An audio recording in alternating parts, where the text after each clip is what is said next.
মেয়েদের বোরকা পরার উদ্দেশ্যটা কি? কেন তারা বোরকা পরেছে, কেন তারা বোরখাটা পরেছে এবং বোরখাটা পরে কেন তারা হাজার হাজার মানুষের সামনে নাচানাচি করছে? এরকম একটি ভিডিও সোশ্যাল মিডিয়াতে কিছুদিন আগে রাতারাতি ভাইরাল হয়ে যায়, যেখানে আমরা একজন ইবলিসকে নাচতে দেখেছিলাম। তবে ডবল ইবলিসকে, দুজন ইবলিসকে আমরা নাচতে দেখছি। মানুষ এটা নিয়ে প্রতিবাদ করবে তো দূরের কথা, তাদের নাচ দেখে মানুষ তো আনন্দ পাচ্ছিল। হাজার হাজার মানুষ তাদের নাচের ভিডিও দেখে, যার যে রকম প্ল্যাটফর্ম আছে সেরকম প্ল্যাটফর্মে তারা ভিডিও করে ছাড়ে। কারণ এরকম ভিডিও ছাড়লে সোশ্যাল মিডিয়াতে কিছু পরিমাণ তাদের ভিউ অর্জন হয়। সোশ্যাল মিডিয়াটাকে তারা যেভাবে বিকৃতভাবে উপস্থাপনা করেছে, সেভাবে তাদের শরীরটাও উপস্থাপনা করছে তারা মানুষের সামনে। এটা নিয়ে প্রতিবাদ করতে করতে আমার যেন কণ্ঠস্বরটাও শুকিয়ে যাচ্ছে ভাই। তারপরও আমরা এদেরকে দমিয়ে রাখতে পারছি না। এদেরকে দমিয়ে রাখতে পারেনি তাদের মা বাবা। এদের মা বাবা এরকম, যার কারণে তারা এরকম কাজগুলো করছে। যদি এদের মা বাবা ভালো হইতো, তাদের এভাবে নাচানাচি দেখে তারা প্রতিবাদ করত, তারা আর কোথাও গিয়ে এভাবে নাচানাচি করতে পারতো না। এখন সোশ্যাল মিডিয়ার মধ্যে হাজারো পীরের বসবাস ভাই। এক একজন পীরের মুরিদ এক এক রকম। টিকটকের মধ্যে এসে তারা যেভাবে অশ্লীলতা ছড়াচ্ছে, সেটা টিকটক পর্যন্ত সীমাবদ্ধ ছিল।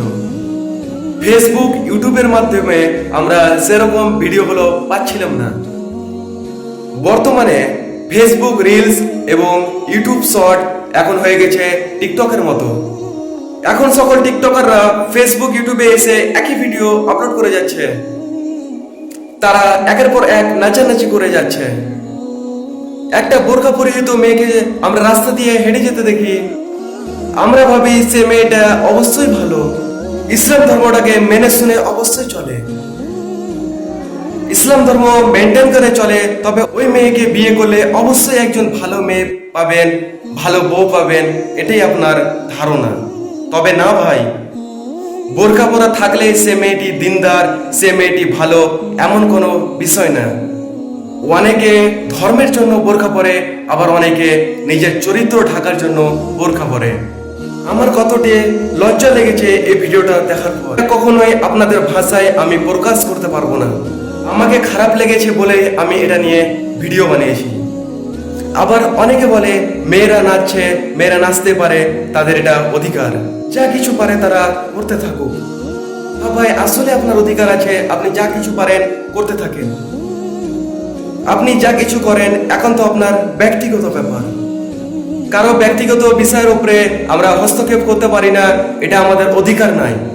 কিন্তু ভাই, বোরখা পরে বোরখার অপমান করেন, অবশ্যই আমরা সেটা নিয়ে কথা বলবো। আমরা একজন মুসলমান, কথা আমায় বলতেই হবে, প্রতিবাদ আমাকে করতেই হবে। সকল ইবলিসগুলো আমাদের সমাজে বেশি ভাই। এই সকল ইবলিসরা আমাদের সমাজের চারপাশে ঘুরে বেড়ায়। তবে যে সকল মেয়েরা ধর্মের জন্য বোরখা পরে, আসলে তার শরীরটাকে ঢেকে রাখার জন্য বোরখা পরে, আজ সে সকল মেয়েদের দিকেও বাজে ইঙ্গিত তুলছে। এই সকল মেয়েদের কারণে এরও বোরখা পরে, ওরও বোরখা পরে।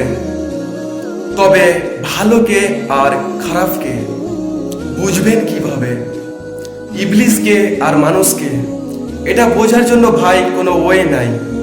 এই সকল ইবলিসের ঘর থেকে পয়দা হওয়া ইবলিসরা আজ আমাদের ধর্মকে অপমান করছে। বিয়ে দেওয়ার সময় বলে আমার মেয়ের চরিত্র ফুলের মতো পবিত্র। আজ এদের কারণে পবিত্র ফুলগুলো অপবিত্র হয়ে যায়। যথাসময় দ্রুত আপনারা যারা যারা আছেন অবশ্যই আপনারা পর্দা করেন, ইসলাম ধর্মটাকে আপনারা মেনে চলেন, আপনারা ইসলাম ধর্মে প্রতিবাদ করেন। আমরা ছেলেরা কেন এই বিষয়গুলো নিয়ে আমরা কথা বলবো? তোমরা মেয়েরা থাকতে এক সময় এদের কারণে ধর্ম হবে বিকৃত, এদের কারণে আমাদেরকে বেধর্মীদের কাছ থেকে শুনতে হবে অপবাদ। আর কতদিন মুখ বুঝে সহ্য করবেন? সময় হয়েছে প্রতিবাদ করার। এই যে মুসলমান হয়ে বোরখা পরে নাচ গান করছে, বেধর্মীরা এটা দেখে বলবে ইসলামে নাচ গান করা জায়েজ আছে, তার জন্য এরা নাচ গান করছে। বোরখা পরে নাচ গান করছে, অবশ্যই ইসলামে নাচ গান করা জায়েজ আছে, ওই জন্য রাস্তার মধ্যে তারা নাচ গান করছে। ইসলামটাকে কত তারা অপমানিত করছে। ভাই এটা মুখ বুঝে সহ্য করা আর যাবে না, এটা নিয়ে আমাদের প্রতিবাদ করতে হবে। আমরা সকলে একমত হয়ে প্রতিবাদ করি, যেখানে অন্যায় সেখানে প্রতিবাদ আমরা করবো তো ইনশাআল্লাহ। আপনাদের কাছে একটাই বিনিয়োগ, আপনারা এই বার্তাটাকে বেশি বেশি করে শেয়ার করেন, এই মেসেজটা যেন প্রত্যেকের কাছে পৌঁছে যায়, তারা যেন এরকম ভবিষ্যতে তারা প্রতিবাদ করতে সক্ষম হয়। অন্যায় যেখানে প্রতিবাদ সেখানে আমরা প্রত্যেককে মিলে প্রতিবাদ করবো ইনশাআল্লাহ। ভাই বেশি বেশি করে ভিডিওটা শেয়ার করেন।